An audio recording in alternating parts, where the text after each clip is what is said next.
Mən Rəcəb Hüseynzadə, rəhmətliyin yaxın dostuyam. Həm də iş yoldaşı olmuş. Həm də iş yoldaşı olmuşuq, uzun illər yoldaşlıq eləmişik. Axırıncı bir yerdə olmuş, axırıncı gecə bir gün sonra dünyasını dəyişib. Bəli. Problemlər var idi. Sonuncu dəfə həmin gecə ilə bircə oturmuşduq. Biraz narahatçılığı var idi. Dedi, qripləmişəm, qızdırmam var. Belə yəni sağlam insan idi də. Gecə ilə saat 2 idi, 3 idi, ayrıldıq.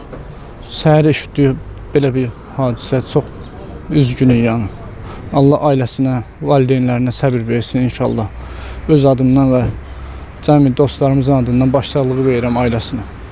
Mən də elə hamının eşitdiyi kimi eşitmişəm, iynə vurublar, halı pisləşib, iynə vurublar. İynə ona şok verib deyilənə görə. İndi nə qədər düzgün olduğun yenə aidiyyatı orqanlar qərar verərlər. İbrahimzadə Cavid, rəhmətli İmranın yaxın dostuyam.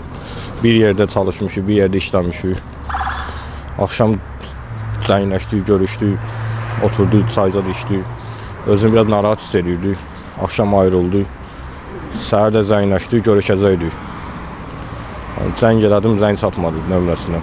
Sonradan belə bir xəbər çıxdı. Allah rəhmət eləsin, Allah yaxınlarına səbir versin.